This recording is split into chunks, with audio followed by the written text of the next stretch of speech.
Vijay sir, இது தயவு செய்து நீங்க ஆக்ஷன் எடுக்கணும் சார். நீங்க எங்க வீட்டு பிள்ளைன்னு சொல்லிக்க, என் அண்ணனாவோ என் தம்பியாவோ உங்களுக்கு என்ன நல்லாவே தெரியும். நான் உங்க படத்துல 4 படம் நடிச்சிருக்கேன், புரிஞ்சுதுங்களா? நான் பினான்சியலா நாங்க ரொம்ப, நானே ஹஸ்பண்ட் கஷ்டப்படுறோம், உயிர் பெயருக்கு.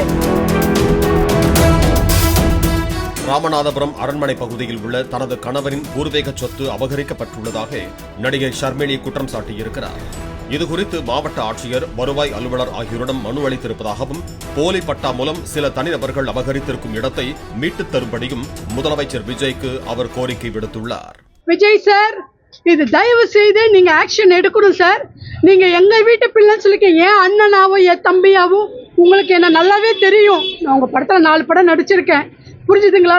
நான் பினான்சியலா நாங்க ரொம்ப, நானே ஹஸ்பண்ட் கஷ்டப்படுறோம், உயிர் பெயருக்கு.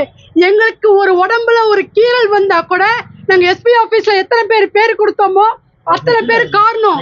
இதுக்கு முழு காரணம் உங்க கட்சியில பிடி, உங்க கட்சியில இருக்கிற ஒரு பிபி, நீங்க பிபி ஆக்கிருக்கீங்க, அவரும் ஒரு காரணம். அது யாருன்றது நான் அப்புறம் சொல்றேன்.